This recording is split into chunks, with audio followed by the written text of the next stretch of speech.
This is the second tutorial on freehand drawings.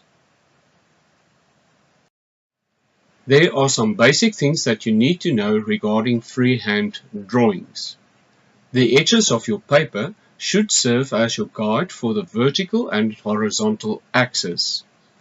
Your hand must glide over the paper with gentle strokes while you are following the line of the paper's edges. Avoid double or feathered and broken lines, as the two examples show on this page. Keep as close to standard measurements as possible.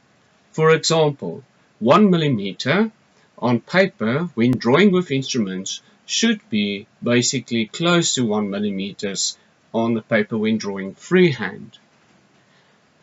Your technical freehand drawings are not entirely the same as freehand style in art, because technical drawings require precision and technical features and details. Some extra notes. Always use a sharp pencil. No other instruments may be used apart from your pencil and eraser. Keep to the standard measurements as mentioned. Use correct line types. Master drawings of straight lines and circles and arcs. Know the 6 basic movements of freehand drawings: up, down, left, right, diagonally across, up, and diagonally across, down. All the examples in this tutorial is based on the Gr8 Technology workbook. This is page 22 of the workbook. On this page, we want to copy the given bicycle onto the grid in front of us.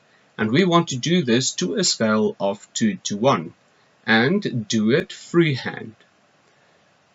We need to cleverly place the bicycle in such a way that the whole drawing will fit into the drawing space that we have available. Therefore, we need to make sure that we count the amount of blocks that we need in total and then comply with the size. We will start with the circles. In any drawing, it's most of the times the wisest thing to draw the circles first. So now we have counted the blocks and we draw the first wheel, the front wheel. Then we will make sure that we have aligned with that the second wheel, which is the back wheel, and draw the circle.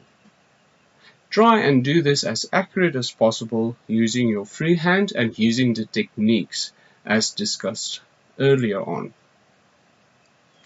Here we will draw the circle around the paddle after I've counted the blocks.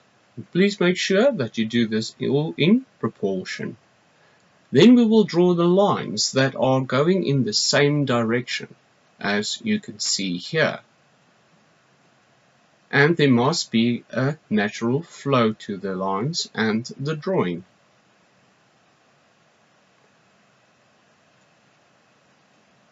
Here we draw an arc, and it is very important to see how the arc will interact with the space of each grid block. This example you will find on page 24 of the Gr8 Technology workbook. In front of you, you see an isometric grid. The grid lines are drawn at an angle of 30 degrees to the left and to the right.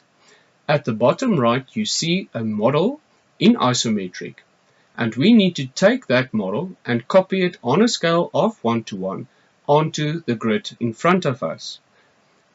This means we need to count the amount of blocks given on the example and carry those exact amount of blocks over onto the grid in order to complete the drawing of the model.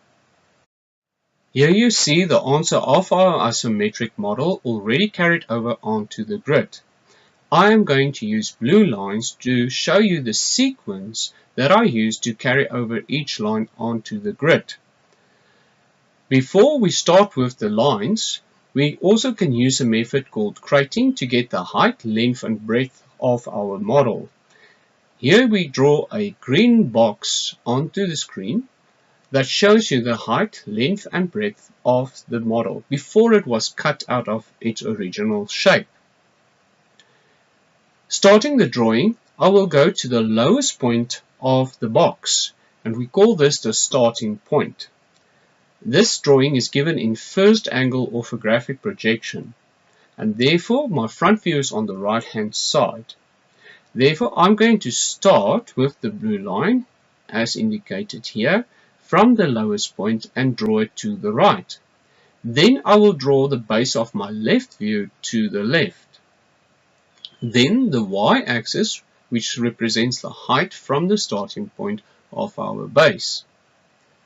Then I will complete the front view's height of the base by drawing it on the far right, and I draw and complete the top line of that base on the front view.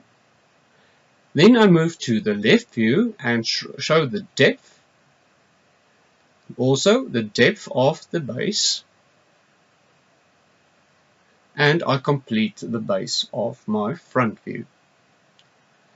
Also carry on to the vertical height at the back of my drawing and the front, and you just follow this sequence as shown here. And I leave the diagonal line for last, and this is the sequence that I used for the drawing. Each person can decide which sequence works best for them, and therefore there is no set rule for this method. Now that you have reached this point, you can draw or design your own object. Who knows, maybe your idea might be the new and great discovery that the world needs or wants. In front of you, you see an orthographic grid paper. This means that lines, the horizontal and vertical lines, are at an angle of 90 degrees to one another. Start by designing any idea that you might have, and who knows, it might take you to great places.